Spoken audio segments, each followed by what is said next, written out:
The champagne was still cold in my hand when my phone rang, shattering what should have been the most peaceful moment of my life. My son's voice dripped with the kind of entitlement that comes from never having worked a day for anything. 24 hours later, I was standing in my own foyer, watching a parade of strangers track sand across my Italian marble floors like they owned the place. If you're watching this, subscribe and let me know where you're watching from. Let me back up to how this delicious mess started. 3 months ago, I sold Sterling Marketing Solutions, the company I'd built from nothing over 30 years. The buyers paid $2.8 million cash, and after taxes, I had enough to do exactly what I wanted: buy my dream beach house and disappear from the corporate rat race forever. The house was everything I'd fantasized about during those brutal 18-hour workdays.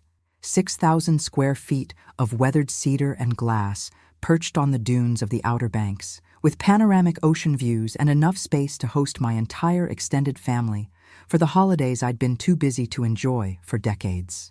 I'd been there exactly 8 hours when Brandon called. "No congratulations on your retirement, Mom," or "The house looks amazing." Just straight to business. "Mom, we need you to move to the guest room upstairs. Melissa's entire family is flying in tomorrow for a 2-week vacation. Her parents, her sister's family, her brother and his girlfriend. That's 11 people total." I actually laughed. "Brandon, honey, this is my house. If you want to vacation here, we can work out some dates." "No, you don't understand. We already booked their flights. They're expecting to stay in the master suite and the main bedrooms. The guest room has a perfectly good ocean view. You'll be fine up there." The casual assumption that I'd just comply left me momentarily speechless. This was the same son I'd put through business school, whose failed restaurant I'd bailed out twice, whose mortgage I'd helped with when his graphic design company nearly folded. "Brandon, I bought this house to relax and enjoy my retirement. I'm not running a hotel for Melissa's family." His voice turned cold in a way that reminded me uncomfortably of his father during our divorce negotiations. "Look, Mom, you've got this huge house all to yourself. It's selfish. And if you don't want to be reasonable about sharing it, well, I heard there's a very nice assisted living facility just down the coastal highway." The threat hung in the air like smoke from a house fire. My 35-year-old son was essentially telling me to accommodate his in-laws or face abandonment. Again. "I see," I said quietly. "And what if I refuse? Then I guess we'll have to reconsider how much help you actually need at your age. Living alone in such a big house, managing all that space. Maybe it's too much responsibility for someone in their mid-60s. After I hung up, I sat on my new deck watching the sunset paint the ocean in shades of amber and gold. The beauty should have been healing, but all I could think about was the satisfied smugness in Brandon's voice. He thought he'd cornered me, thought I was just another helpless old woman who'd caved to emotional blackmail. What Brandon didn't know, what I'd learned in 30 years of business, was that the best victories come from letting your opponent think they've already won. The next morning, I started preparing for their arrival, but not in the way they expected. I woke up to the sound of car doors slamming and voices carrying across the morning air. Apparently, Melissa's family had decided to arrive at 7 a.m. without warning, because why would they consider that the homeowner might want advance notice? From my upstairs window, I watched a caravan of rental cars disgorge what looked like a small army. Melissa directed traffic like a general deploying troops, pointing toward different entrances and barking orders about luggage distribution. Her parents emerged from the first car, both wearing those aggressively casual vacation outfits that scream, "We're here to be served." What struck me most was how comfortable they all seemed. No hesitation, no glances toward the house wondering if they should knock first. They moved like people who'd been told this was their space now. I slipped on my robe and headed downstairs, curious to see how they'd handle actually encountering the homeowner. "Oh!" Melissa startled when she saw me, then quickly recovered. "Eleanor, Brandon said you'd moved upstairs already." "Good. The master suite gets the best morning light, and Mom has arthritis, so she really needs the ground floor bedroom." Her parents swept past me without introduction, wheeling their suitcases toward my bedroom like they were checking into a resort.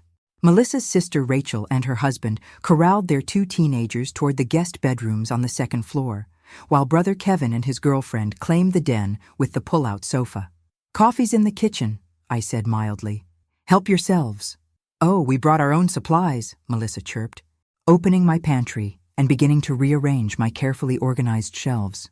Mom's on a special diet and the kids are picky eaters. We'll just need you to clear out some refrigerator space. I watched her pile my groceries into a cardboard box like she was cleaning out an employee's desk. The audacity was almost impressive. Almost. Where would you like me to put these? I asked, holding up my displaced food. The garage refrigerator should be fine. Brandon said you had one out there. Of course, Brandon had given them a complete inventory of my property. I wondered what else he'd shared during their planning sessions. By noon, my house had been completely transformed. Pool toys littered the deck, wet towels draped over my antique furniture, and the kitchen looked like a hurricane had hit it. Melissa's mother held court at my dining table, complaining loudly about the water pressure in her shower while her husband critiqued my cable channel selection. "Eleanor," Melissa's father called out, "we're going to need the Wi-Fi password. And do you have any of those little drink umbrellas? The kids are making tropical smoothies." The casual expectation that I'd serve as their personal concierge was breathtaking. But I just smiled and provided the password, then excused myself to the garage, where I spent the afternoon making phone calls that would change everything.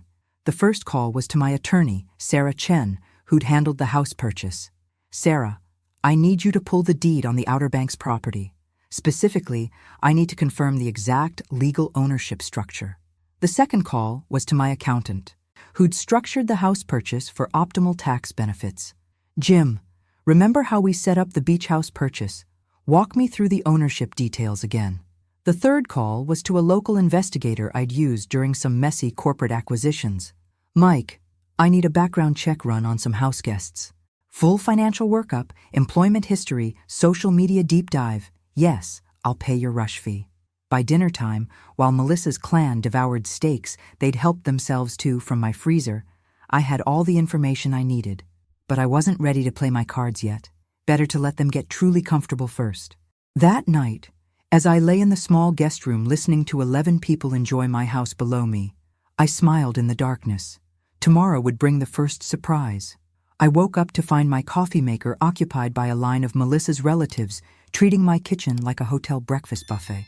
Her mother, Patricia, had taken over my entire counter space to prepare what appeared to be a gluten-free, dairy-free, joy-free feast for her various dietary restrictions. "Oh, Eleanor," she said without looking up, "we're going to need you to run to the store. Kevin's girlfriend is lactose intolerant, and Rachel's youngest is allergic to literally everything." I made a list. She handed me a 3-page shopping list written in the demanding scrawl of someone accustomed to being obeyed. Items like organic coconut milk, the expensive kind, not that watery stuff, and gluten-free bread that doesn't taste like cardboard, good luck, were highlighted in different colors according to urgency. The casual assumption that I'd become their unpaid grocery service was remarkable even by my family's standards. But instead of arguing, I took the list and headed for town. What they didn't know was that I had my own errands to run. My first stop was the hardware store, where I purchased several items that would prove useful later. Next, I visited the local phone company to discuss some changes to my service plan. Then a quick trip to my bank, where I had a fascinating conversation with the manager about account security features. By the time I returned with their groceries, Melissa's crew had made themselves even more at home. Kevin had rearranged my living room furniture to optimize TV viewing, while Rachel's kids had discovered my art supplies and were creating masterpieces on my dining room walls. "Oh, good. You're back," Melissa said, not bothering to help with the bags. "We're planning a big barbecue tomorrow night. About 30 people. Brandon's friends, some locals we've met, a few business contacts. You'll need to get steaks, hamburgers, hot dogs, all the sides. I sent you a text with the details. 30 people. In my house. Without my permission." "That sounds like quite a party," I said evenly. "It's going to be amazing. We're really going to put this place on the map.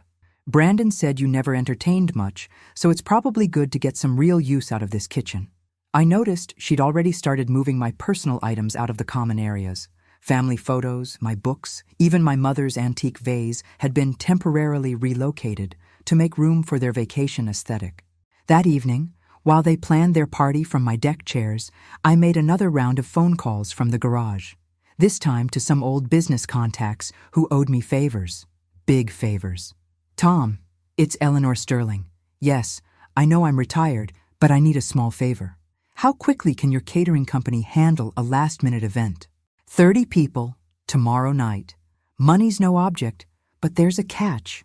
The next morning brought a flurry of activity as Melissa's family prepared for their grand party. They'd invited half the beach community, promising premium steaks and top-shelf liquor in my house. Patricia spent the morning criticizing my kitchen organization while simultaneously taking over every surface for party prep. Around noon, I heard Brandon's voice from the driveway and went to the window. He'd arrived with even more guests, college friends who'd apparently been promised a weekend at the family beach house. The casual way he distributed my spare keys to people I'd never met was particularly impressive. "Mom," he called out when he saw me.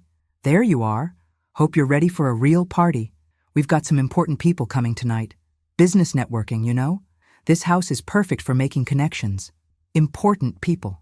In my house, for Brandon's networking opportunities." The irony was delicious.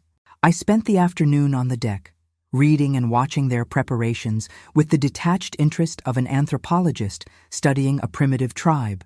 They'd completely taken over, transforming my peaceful retreat into party central, never once asking if I minded having my home invaded by strangers. Around 5 p.m., I excused myself to get ready for the evening. After all, I wouldn't want to miss their big party. What they didn't know was that I'd prepared a few surprises of my own. By 6 p.m., cars lined my driveway like a luxury dealership showcase.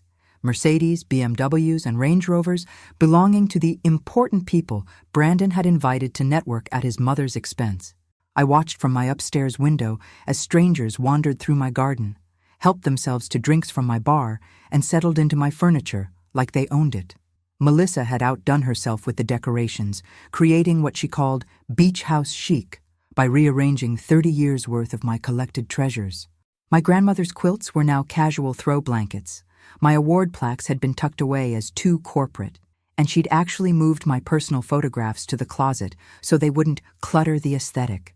The final insult came when I saw Brandon giving someone a tour, describing the house as the family property, and casually mentioning that he was handling all the management decisions now that I was getting on in years. At 64, I chose my outfit carefully for the evening, a simple black dress that had served me well during hostile corporate takeovers. If you're going to deliver devastating news, you might as well look good doing it. The party was in full swing when I made my entrance. Brandon held court on the deck, regaling his audience with stories about acquiring the beach house and his plans for maximizing the property's potential. Melissa flitted between groups, playing hostess with impressive confidence for someone who'd never paid a dime toward the mortgage. "Eleanor," Patricia spotted me first, her voice carrying that particular tone reserved for inconvenient elderly relatives. "There you are, dear. Could you check on the appetizers? I think they're running low." Of course, even at my own party, I was expected to serve as kitchen staff. Instead, I walked to the center of the deck and raised my voice just enough to catch everyone's attention. "Excuse me, everyone. If I could have just a moment?" The conversations gradually died as 30-plus strangers turned to look at the woman they'd been told was just the aging mother who came with the house. "I want to thank you all for coming to celebrate with us tonight. It's wonderful to see so many new faces enjoying this beautiful property." Brandon beamed, clearly pleased that his mother was finally embracing her role as gracious hostess to his networking event. "Before we continue," I said, pulling out my phone, "I have a few quick announcements." That's when the catering truck pulled into my driveway. Not the small, discreet catering company you might expect for a beach barbecue. This was Tom Morrison's premium event services, complete with uniformed staff, a full mobile kitchen, and enough equipment to service a corporate gala. "What's that?" Melissa asked, her hostess smile faltering slightly. "Oh, that's dinner," I said cheerfully. "I thought since we were having such a large party, we should do it right. Prime rib, lobster tails, champagne service, the works." Brandon's expression shifted from pleased to confused to worried in the span of 10 seconds. Premium catering for 30 people wasn't cheap, and he was apparently doing math in his head. "Mom, we already bought steaks." "Oh, don't worry about those. We'll save them for another time." I turned to address the crowd again. The catering staff will be setting up shortly, so if everyone could just give them some space to work. Tom Morrison himself approached, clipboard in hand and wearing the kind of satisfied expression that comes from being paid double his usual rate for a rush job. Ms. Sterling, where would you like the champagne station? The champagne station? Brandon's voice cracked slightly. Right by the pool, Tom, and make sure everyone gets the good stuff. Dom Perignon, not the house champagne. I could feel the crowd's energy shift from casual party to something more expensive. These were people who recognized quality when they heard it, and Dom Perignon was definitely not backyard barbecue fare. The catering staff moved with military precision, transforming my deck into an elegant dining area complete with linens, crystal, and silver service. Within 30 minutes, what had been a casual cookout became a high-end dinner party with a price tag that would make most people's mortgage payments look reasonable. Mom? Brandon pulled me aside, his networking smile replaced by panic. What's this going to cost? I smiled sweetly. Don't worry, honey. It's all taken care of. What I didn't tell him was exactly how it was being taken care of. That revelation would come later. For now, I was content to watch 30 strangers enjoy a $15,000 dinner party while my son slowly realized he might not be as in control of the situation as he'd thought. The morning after the party brought a reckoning that was almost worth the champagne hangover. I found Brandon and Melissa huddled over their phones at my dining table, frantically calling credit card companies and checking bank balances while surrounded by the remnants of last night's extravaganza. Empty Dom Perignon bottles lined the counter like expensive soldiers, while the catering bill, which I'd left conveniently on the kitchen island, created a paper trail of fiscal reality that had apparently sobered them both considerably. $15,000, Melissa whispered, staring at the invoice like it might spontaneously combust. For one dinner party. Brandon was on his third phone call to his bank, trying to explain why he needed his credit limit raised by exactly $15,000. The conversations weren't going well. Good morning, I said brightly, pouring myself coffee from the expensive machine they'd commandeered 3 days ago. How's everyone feeling after the big party? Mom, we need to talk. Brandon's voice had the strained quality of a man watching his financial future circle the drain. About that catering bill. Oh, wasn't it wonderful? Everyone raved about the lobster. Tom Morrison really outdid himself. We can't afford $15,000 for one dinner party. I tilted my head thoughtfully. That's strange. I was under the impression you were handling all the management decisions for this property now. At least, that's what you told all those nice people last night. The color drained from his face as the implications sank in. If he'd publicly claimed management responsibility for the house, then logically, he'd be responsible for its expenses as well. But Mom, I never actually said, oh, but you did. Several people mentioned how impressive it was that someone your age had acquired such a beautiful property and was managing it so professionally. I took a sip of coffee, savoring both the blend and the moment. They were particularly interested in your business model. Using family assets for networking events was quite innovative. Melissa's mother, Patricia, chose that moment to emerge from my master bedroom, wearing my robe and carrying my favorite coffee mug. Eleanor, dear, we're going to need fresh towels. And the Wi-Fi is running slowly. Can you call someone about that? The casual entitlement was breathtaking, even after 3 days of constant examples. But before I could respond, my phone rang. Eleanor Sterling, this is Janet Morrison from Coastal Properties Real Estate. I have some questions about the beach house listing. Beach house listing? I put the call on speaker, curious where this would lead. I'm sorry, Mrs. Morrison, but I haven't listed any property for sale. Oh, that's odd. We received an inquiry yesterday from a Brandon Sterling claiming to represent the owner for a potential sale. He provided detailed information about the property and mentioned he was authorized to handle all real estate decisions. The silence that followed was so complete I could hear the ocean waves through the open windows. Brandon's face had gone from worried to pure panic, while Melissa stared at him like he'd suddenly sprouted a second head. I see, I said calmly. Well, Mr. Sterling is not authorized to represent me in any real estate matters. If someone has been providing information about my property without permission, that's quite concerning. Should I file a report with the local authorities? Impersonating a property owner is a serious matter. Brandon was making frantic no gestures, but I pretended not to notice. Let me think about that and get back to you, Mrs. Morrison. Thank you for calling. After I hung up, the silence stretched until Patricia, oblivious to the tension, piped up again. Eleanor, about those towels. Get out. The words came out quiet, but clear as crystal. Excuse me? I said get out, all of you. Pack your things and leave my house. Brandon found his voice. Mom, you can't be serious. We're family. Family doesn't impersonate each other to real estate agents. Family doesn't throw $15,000 parties on someone else's credit. And family certainly doesn't threaten nursing homes when they don't get their way. I walked to the front door and held it open. You have 2 hours to collect your belongings and leave. If you're not gone by then, I'll be calling both the police and Mrs. Morrison back to file those reports. What happened next would teach them more about family than they'd apparently learned in their entire lives. The exodus began immediately, but not in the organized fashion you might expect from people who'd spent 4 days treating my home like their personal resort.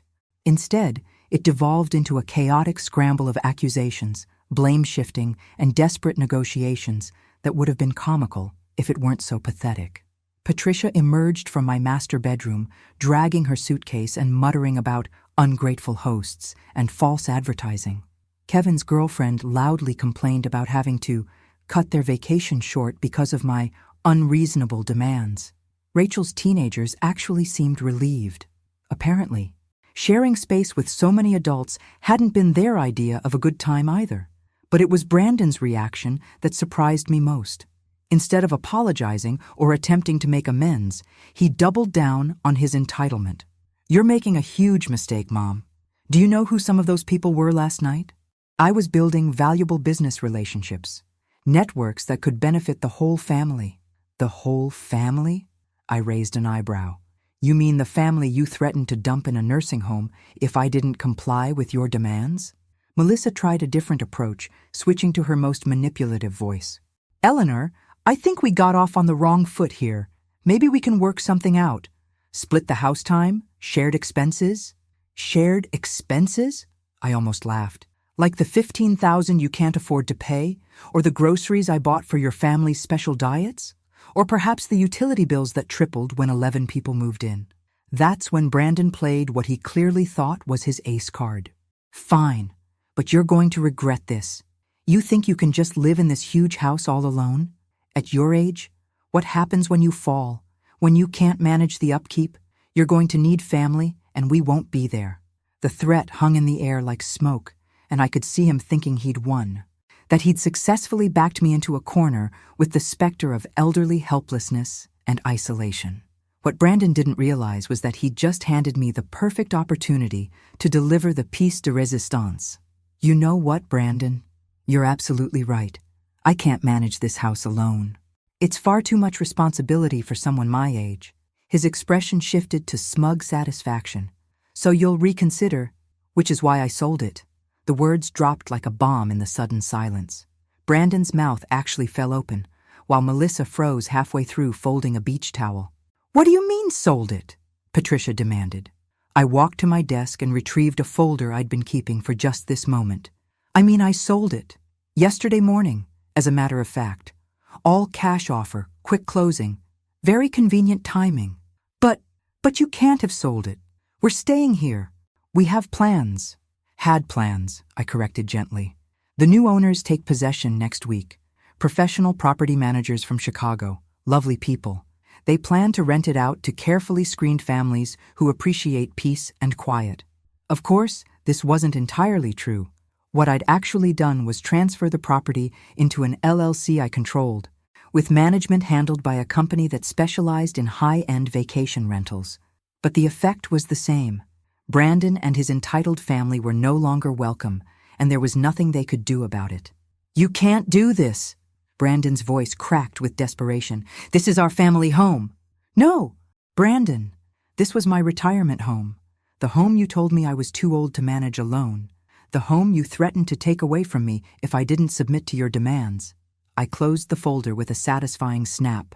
You were right about one thing, though. I do need family I can count on. I just realized you're not it. The final 20 minutes of their departure played out in a blur of slamming car doors and muttered threats about lawyers and family loyalty. But as the last rental car disappeared down my driveway, something interesting happened. My phone rang. "Ms. Sterling, this is David Chen from Outer Banks Property Management. We wanted to confirm that the Sterling Beach House is ready for its first rental guests. They arrive tomorrow for a 2-week stay. Payment has been received in full." I smiled, looking out at the ocean that was mine to enjoy again. "Yes, Mr. Chen. Everything's ready.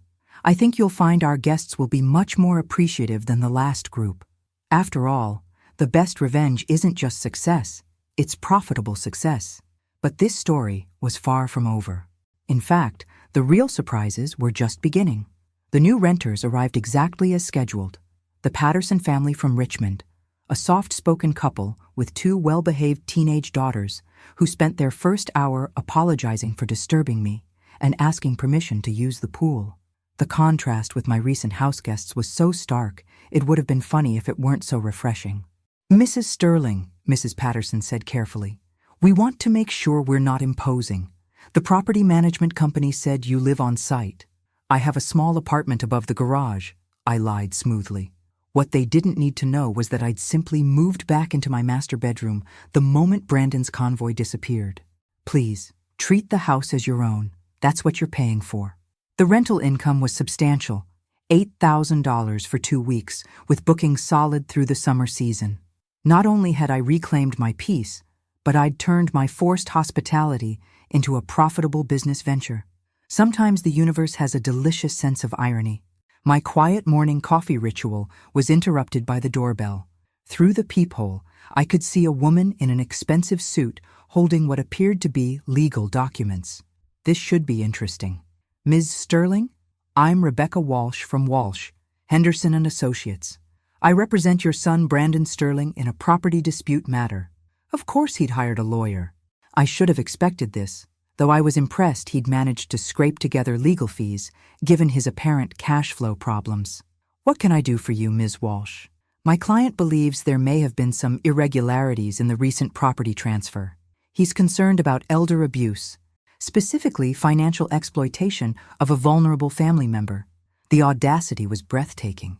Brandon was actually trying to claim I was mentally incompetent after I'd outmaneuvered his attempted takeover of my home.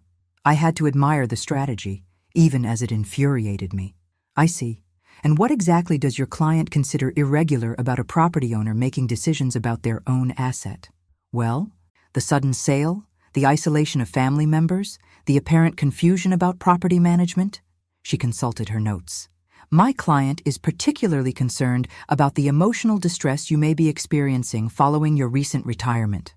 Major life transitions can affect judgment. Emotional distress." They were going to try to paint me as a confused old woman having a breakdown. The fact that Brandon knew me well enough to craft this narrative made it particularly insulting. "Ms. Walsh, I appreciate your concern, but I'm curious about something. Did your client mention the $15,000 catering bill he authorized at my property? Or perhaps his unauthorized communications with real estate agents claiming to represent me?" Her confident expression flickered. "I'm sure there are explanations." "Oh, I'm sure there are.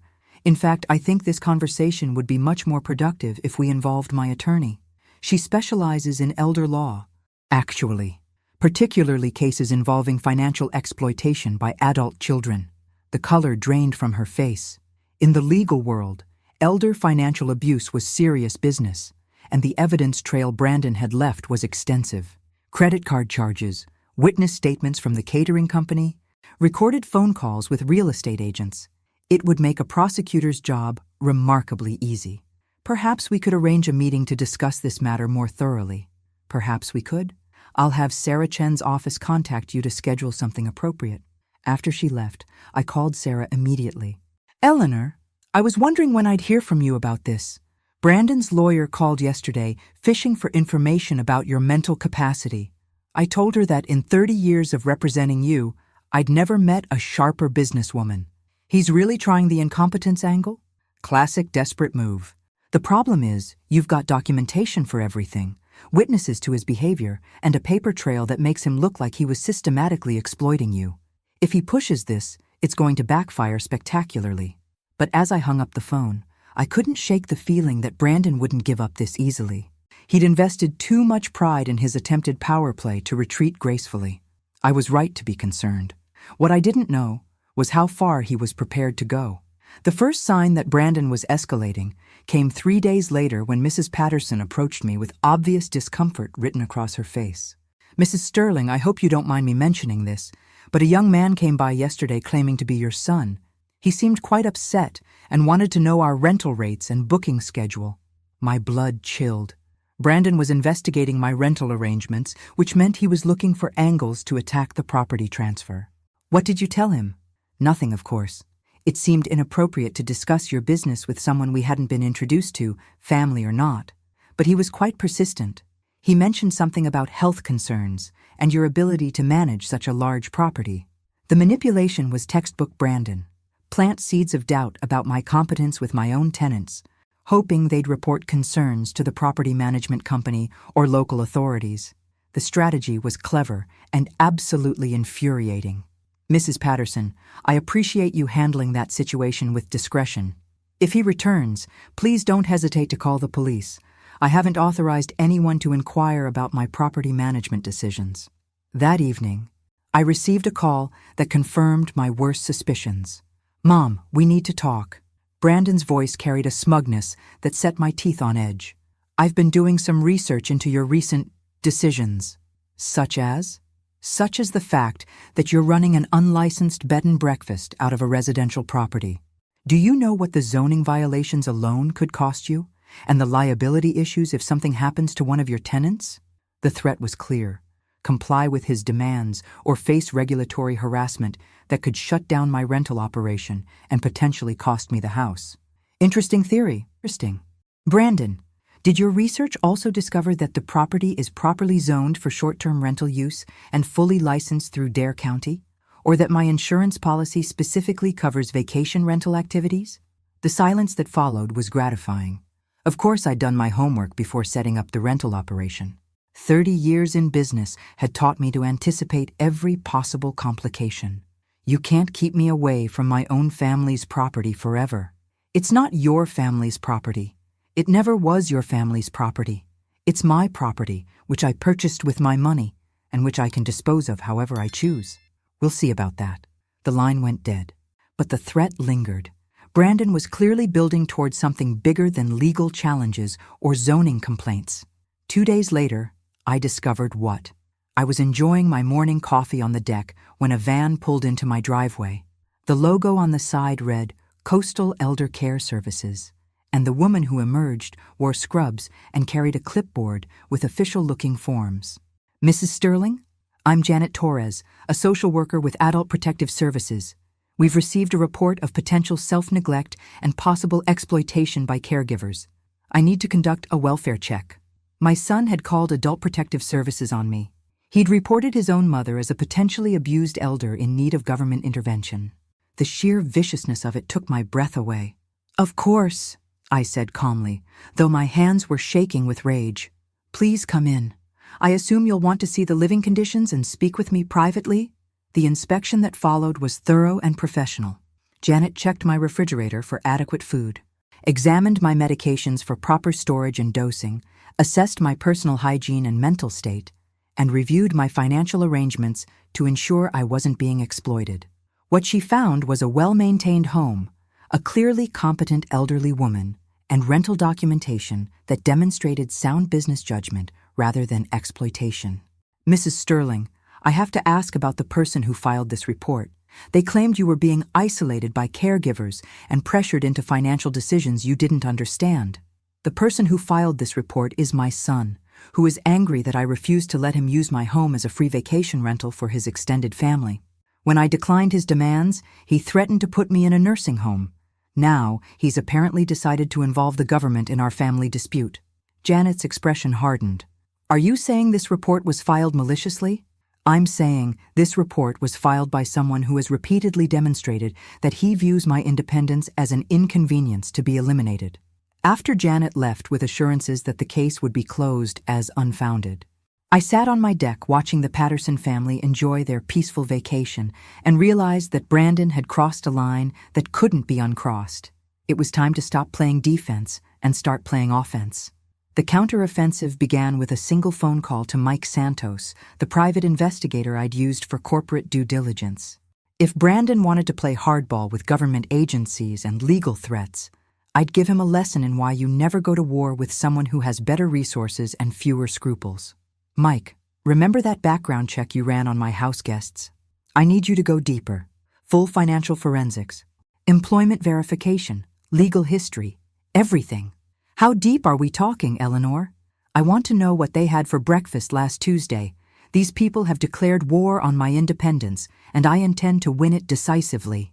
The results arrived 2 days later in a thick manila envelope that revealed more than I'd bargained for. Brandon's graphic design business was 3 months behind on rent and facing eviction. Melissa had maxed out 4 credit cards funding their lifestyle, including the beach vacation at my house. Most interesting of all, they'd recently applied for a home equity loan against their house using projected inheritance from my estate as collateral. They'd been counting on my death, or incapacitation, to solve their financial problems. But the real bombshell came on page 12 of Mike's report. 6 months ago, Brandon had visited 3 different elder law attorneys, asking about conservatorship proceedings for an elderly parent with declining judgment. He'd been planning this takeover long before our confrontation about the beach house. The casual cruelty of it was staggering.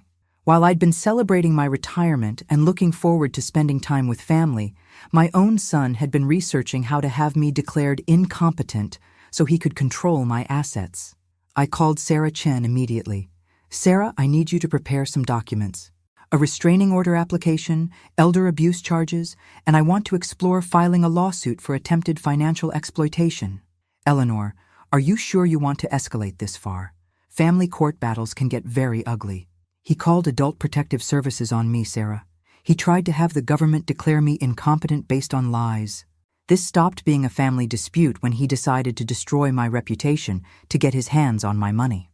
That afternoon, while the Patterson family enjoyed their last few days of vacation, I implemented phase 2 of my strategy. I'd learned long ago that the best way to defeat an adversary was to remove their motivation for fighting. The first call was to Brandon's landlord, a commercial property manager I dealt with in my business days. A few strategic questions revealed that Brandon was indeed facing eviction and had been making increasingly desperate promises about upcoming family funds to buy time. The second call was to the credit card companies. As someone who'd spent years managing corporate finances, I knew exactly how to phrase concerns about potential fraud without making accusations I couldn't prove. By evening, Brandon's world was unraveling with the systematic precision of a controlled demolition. His phone call came at exactly 6:47 p.m. "What did you do?" His voice was raw with panic. I protected myself from further harassment by ensuring the relevant authorities have accurate information about your financial situation and recent activities. "You destroyed my business, my credit, everything. I documented your behavior for legal proceedings. If your business and credit are destroyed, perhaps you should examine the choices that led to that outcome. You can't do this to family." "You're absolutely right, Brandon. You can't do this to family. You can't threaten them, exploit them, or try to have them declared incompetent for your financial benefit. I'm glad we agree on that principle." The silence stretched until he spoke again, his voice smaller than I'd heard since he was a child. "What do you want?" Finally, the question I'd been waiting for. The moment when he realized he'd overplayed his hand and needed to negotiate rather than demand. "I want you to disappear from my life, Brandon, permanently. No more phone calls, no more legal threats, no more showing up at my property or harassing my tenants. In exchange, I won't press charges for the Adult Protective Services fraud or the credit card expenses you can't afford. And if I don't agree, then we'll let a judge decide whether your behavior constitutes elder abuse. And you can explain to a courtroom why you thought threatening your mother with a nursing home was appropriate leverage for free vacation accommodation." I could hear him breathing on the other end, calculating odds and outcomes. "I need time to think. You have 24 hours. After that, my attorney files the paperwork. And this becomes a public record that will follow you for the rest of your life." But as I hung up, I knew Brandon well enough to predict his next move. He wouldn't accept defeat gracefully. He'd try one final gambit, and when he did, I'd be ready. Brandon's final move came exactly 18 hours later, and it was more vicious than I'd anticipated. I discovered it when Mrs. Patterson knocked on my door, her face pale with distress. "Mrs. Sterling, I'm so sorry to bother you, but we've had some disturbing calls. Someone claiming to be your son has been contacting our employers, our neighbors, even our children's schools. He's telling people we're staying in an unsafe situation with an unstable elderly woman." The strategic brilliance of it was infuriating. Brandon couldn't attack me directly anymore without risking criminal charges, so he was attacking my tenants instead. If he could convince them to leave and spread word that my property was somehow dangerous, he could destroy my rental business and force me into the financial dependence he'd originally planned. What exactly is he telling people? That you're mentally ill, that you've been making irrational decisions, that we're in danger staying here. He even suggested we might be enabling elder abuse by paying rent to someone who's clearly incompetent. Mrs. Patterson handed me a notebook where she'd carefully documented the calls, including times, numbers, and the specific claims Brandon had made. The woman had inadvertently created a prosecutor's dream file of harassment evidence. "Mrs. Sterling, we don't want to get involved in family disputes, but this behavior is affecting our jobs, our children's schools. We may need to cut our vacation short." Of course they would. Brandon had calculated that normal people wouldn't tolerate having their lives disrupted by someone else's family drama. He was counting on them fleeing, leaving me isolated and financially damaged. But Brandon had made one crucial miscalculation. He'd assumed I would react like a victim, instead of like the businesswoman who'd spent 30 years outmaneuvering corporate predators. I called Mike Santos first. "Mike, I need immediate documentation of harassment activities, phone records, social media posts, anything that shows a pattern of malicious conduct. I also need you to prepare a comprehensive report on the subject's financial motivations for this behavior." Next, I called Sarah Chen. "Sarah, file everything. Restraining order, elder abuse charges, harassment charges, and I want to explore both criminal and civil remedies. This ends now." But the call I was most looking forward to was the third one. "Brandon, we need to meet, in person, today. Mom, I think we should both cool down.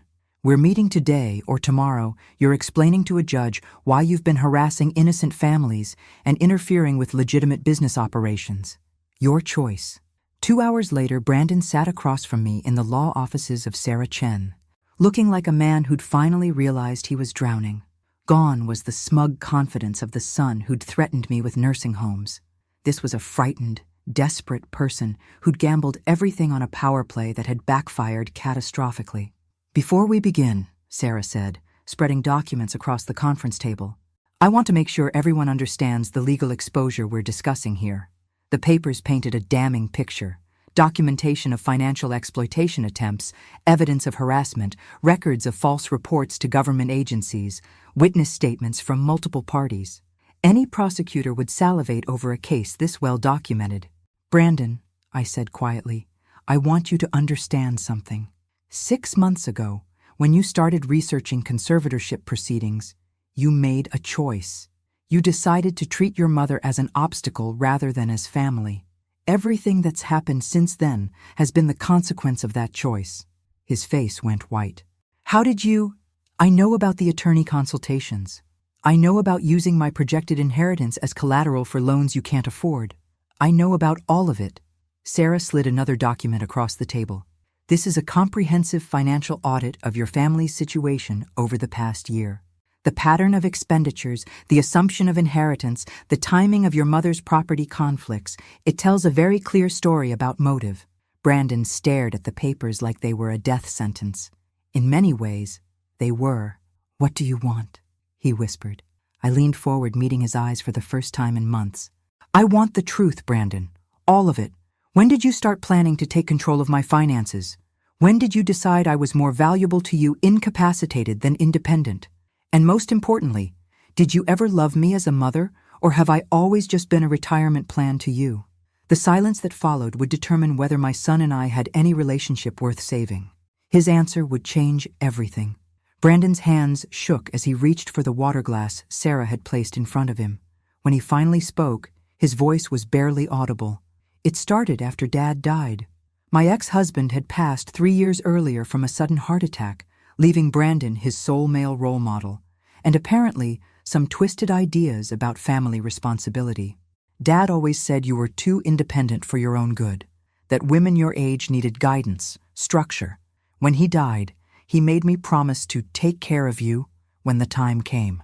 The words hit like physical blows. Harold, my controlling ex-husband, had been manipulating our son from beyond the grave. When you sold the company for all that money, I panicked. I thought you'd make stupid decisions, get taken advantage of. The beach house seemed like such a waste. All that space for one person. So you decided to take over. I decided to provide guidance. His voice cracked with desperation. Just like Dad said I should. But you wouldn't listen. You acted like I was trying to steal from you instead of protect you. Sarah's expression remained professionally neutral, but I could see the disgust in her eyes. She'd seen this pattern before. Adult children who convinced themselves that exploitation was protection. Brandon, when did protecting me become taking over my house and threatening me with nursing homes? When you wouldn't be reasonable. The mask slipped completely now, revealing the entitled anger underneath. You had this huge house you didn't need, money you couldn't possibly spend, and you were just wasting it, sitting there alone instead of sharing with family. Sharing with family? Or providing free vacation accommodation for your in-laws while you used my property for business networking. He flinched but pressed on. Everything I did was for the family. The connections I was making, the business opportunities, that would have benefited everyone eventually. Including the part where you researched having me declared incompetent? The question hung in the air like a death sentence. Brandon's face cycled through denial, defiance, and finally, defeated acceptance. The lawyers said it was the only way to protect you from yourself. That someone your age shouldn't be making major financial decisions alone. Sarah leaned forward. Mr. Sterling, did any of these lawyers suggest that your mother showed signs of actual cognitive decline? Or were you shopping for legal opinions that matched your desired outcome? The silence was answer enough. I stood up, suddenly exhausted by the whole pathetic spectacle. This was my son, the child I'd worked 2 jobs to support, whose scraped knees I'd bandaged, whose failures I'd funded repeatedly, and he'd been planning to destroy my independence for his own benefit while convincing himself it was for my protection. Sarah, proceed with all legal remedies. I want restraining orders, I want harassment charges filed, and I want a comprehensive legal barrier between this person and my life. Mom, wait. You're not my son anymore, Brandon. Sons don't research having their mothers declared incompetent. Sons don't threaten nursing homes when they don't get their way. Sons don't call government agencies to report their own parents as abuse victims. I turned to face him one final time.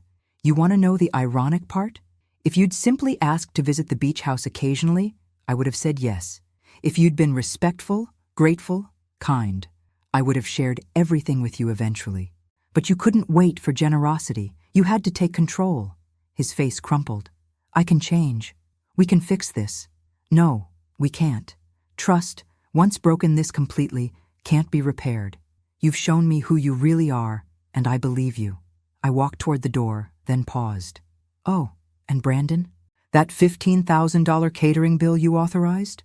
I've decided not to pay it. Since you publicly claimed management authority over the property, the catering company will be pursuing you for payment. I'm sure your lawyer can explain your legal exposure for unauthorized contracts. 6 months later, I received a wedding invitation from the Patterson family. Their oldest daughter was getting married, and they'd asked if they could hold the ceremony at that beautiful beach house where we had such a peaceful vacation. The rental income from wedding events, it turned out, was even more lucrative than vacation bookings. Brandon sent one final letter through his attorney, a formal apology that requested visitation rights and suggested family counseling. I had Sarah respond with a simple statement. Ms. Sterling has moved on with her life and wishes you well in yours. Because that's exactly what I'd done. I'd moved on to a life where my independence was respected. My decisions were my own, and family meant people who loved me rather than people who wanted to control me. Some days, Sitting on my deck, watching the sun rise over the Atlantic, I felt a twinge of sadness for the son I'd lost. But mostly, I felt gratitude for the life I'd saved. My own. The beach house became everything I dreamed it would be. A place of peace, beauty, and genuine hospitality. Just not for the family I'd originally intended to share it with. Sometimes the best family is the one you choose rather than the one you're born with. And sometimes the greatest act of love is refusing to enable someone else's worst impulses, even when that someone is your own child. Especially when that someone is your own child. Thanks for listening. Don't forget to subscribe and feel free to share your story in the comments. Your voice matters.